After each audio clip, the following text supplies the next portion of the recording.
Opening statement. Here with head coach Brian Penny Collins. Coach, can you give us a couple opening statements about your game against Blue Mountain tonight? Man, hats off to Coach from Blue Mountain. I think he does a great job with his team. I think they're going to be great in NAIA ball. They're off to a 7-2 start. I think that's a team that can make a run to the national tournament this year. So I'm really hoping that they have a great year. But our guys found a way to win in the end. But it's funny because I walked in the locker room after the game and they were whispering. They were saying, "Hey y'all, no, this is before the game. My bad. Before the game, they said, "Hey y'all, let's figure out a way for Coach Penny to get more gray hairs in his head today, and then make him go bald." And I was like, "Huh?" And it's like, so I think today they just purposely made me have gray hair and go bald today. So they did actually execute the game plan when I thought we didn't. As far as the first half, what can you say about Shaquem Johnson and his performance? 16 points first half. Been begging him to do that all year, man. He's a talented player. He can really score it around the rim. He's one of the leading field goal percentage guys in the conference. And, they had the opportunity today. We knew that we could throw it inside against Blue Mountain, and he was able to score a lot of points around the paint. I think he still left some money on the table today because he could have scored maybe 6 to 8 more points down low with it because he's so unselfish. He kicked it out a lot of times. But what he did today in that entire game was kind of what we expected to be. Kind of expected to see that out of him a lot, and hopefully we see more of that going in conference play. First half, came out not necessarily with the greatest energy, and the second half came out a little better. Was it just more fatigue or ready for the break, or what can you say? What? I don't know. I wish I could have the answer to it. I would give it to every coach in the country that goes through this trap game, break, last game for the break blues that a lot of teams go through. But we tried our best to get them out of it. We told them what kind of game this was going to be. We didn't want this to be some type of tough game. We had to make plays in the end of the game to win. But credit to Blue Mountain. They got a good team.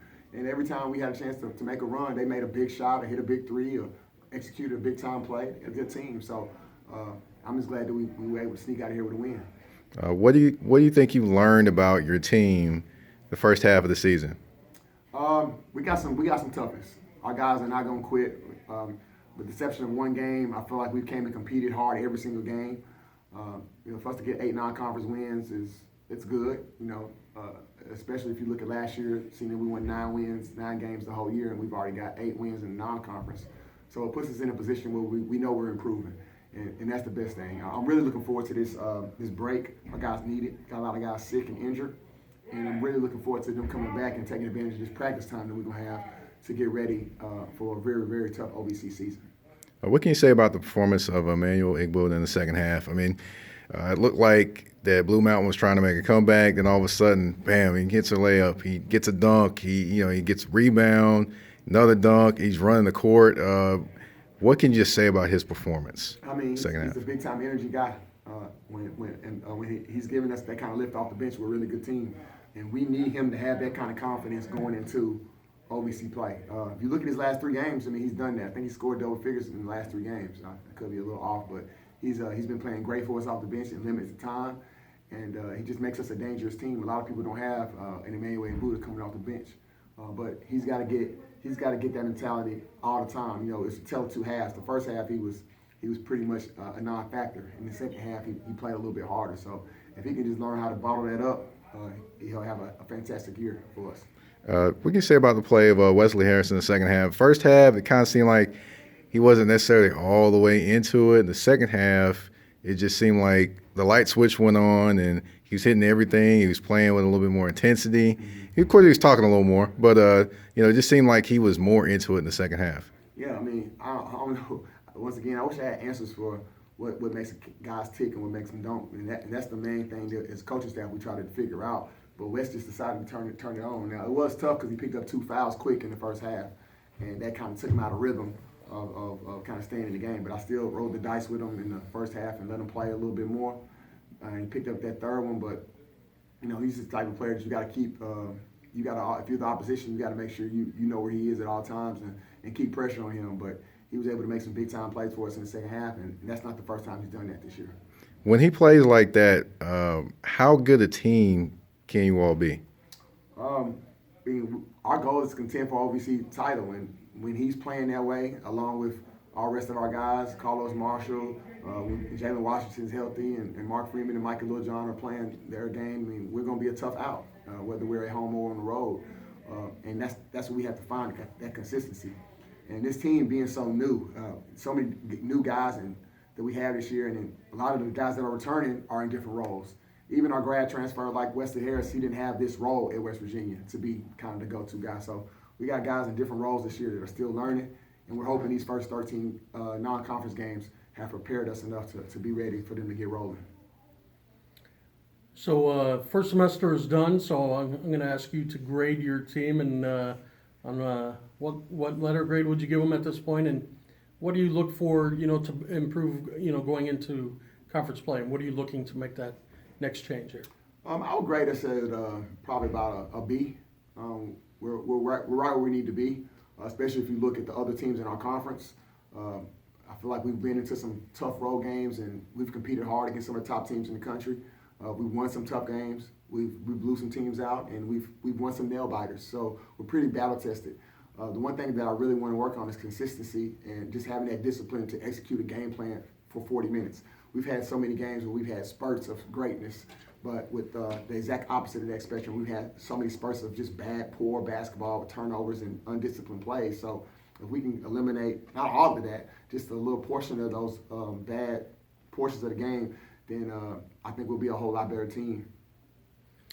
What excites you right now about the next 2 months coming? Just the possibilities. There's no guarantees in this thing. I really hope to contend for the OVC championship and be in the mix come March up in Evansville.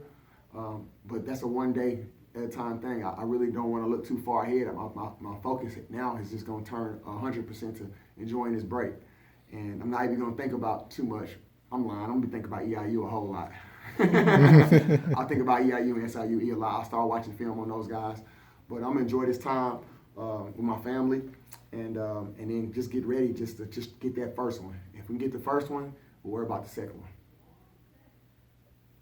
I want to talk a little bit about Mark Freeman in particular. Yeah. So much of basketball these days is like you can fill up the score sheet with as many points as possible. But from my vantage point, Mark Freeman does, for a freshman, he's doing a lot of those things that you see savvy veterans do. He's making an impact on the game in other ways. What have you seen from him that excites you? I think the biggest thing with Mark is that the thing that he should appreciate is that he's allowed to play through mistakes. I'm allowing him to grow right in front of everybody. Most freshmen, when they're in that role, they don't have a lot of leash to make mistakes. And Mark is he's like a painter, like Van Gogh. I want him to just go paint a beautiful picture, even if it's ugly for a little while, people will appreciate it later. And I'm hoping his best basketball is going to come from all this experience and all this time that he's getting. I'm letting him play through his mistakes. I coach him hard. I'm on him hard. He'll be the first to tell you that coach don't give me no slack. But I see the greatness in him. I think he could be all-time leading assists in TSU history. I think he could be freshman of the year. I think he could be a all-time leading assist type guy in OVC history. I mean, he's got a bright future, and he just got to stay on the same path, and he has to get better and learn from his mistakes. And eventually, really, now I just told him in the locker room that your season, all this practice stuff is over with. It's for real now. These games now are for real. So these little 13 games you had, it's over. Ain't no more. He's a freshman. He's got to grow up right now. And he is somebody that I trust, and I'm really relying on him to help us win OVC. All right. Thank you, Coach. I appreciate it.